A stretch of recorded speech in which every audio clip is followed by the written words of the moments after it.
Here is another previous year question which was asked in the 2018 of the Civil Services exam conducted by Union Public Service Commission. Consider the following statements.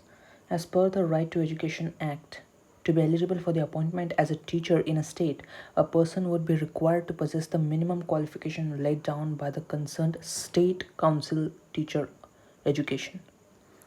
तो यहाँ पर हमें बताया जा रहा है कि अगर एक व्यक्ति को टीचर के तहत नौकरी पर लगाना है तो उसके लिए मिनिमम क्वालिफ़िकेशन का होना ज़रूरी होता है, जो कि स्टेट काउंसिल द्वारा बताया गया हो।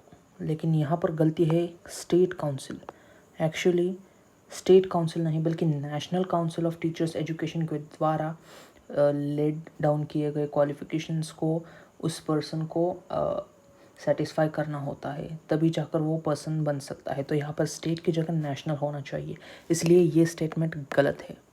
तो आइए बढ़ते हैं हम सेकंड स्टेटमेंट की तरफ। As per the right to education act for teaching primary classes, a candidate is required to pass a teacher eligibility test conducted in accordance with the National Council of Teacher Education guidelines.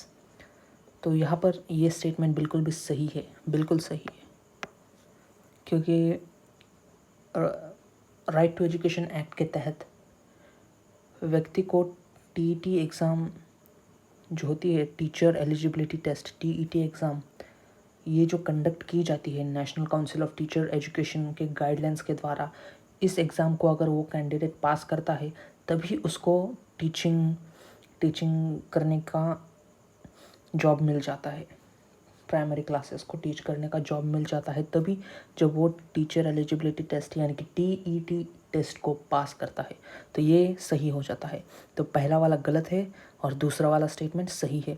इसी के आधार पर हम options को देखें तो हमें पता चलेगा कि बी ऑप्शन बिल्कुल सही बैठता है, क्योंकि पहला तो गलत है, यानी एलिमिनेशन को यूज़ करके हम बोल सकते हैं कि पहला तो गलत है, यानी ए तो ऑप्शन नहीं होगा और सी भी नहीं होगा और डी भी नहीं होगा, क्योंकि डी में तो 3 ओनली बोल रहा है हम, और हमें तो पता है कि सेकंड वाला तो सही है। तो यहाँ पर डी का ऑप्शन तो एलिमिनेट हो जाता है और ए और सी तो वैसे भी एलिमिनेट हो जाते हैं। तो वैसे थर्ड स्टेटमेंट को हमें पढ़ना भी नहीं है, तो हम एलिमिनेशन का यूज़ करते हुए हम ये बता सकते हैं कि ऑप्शन बी इज़ करेक्ट।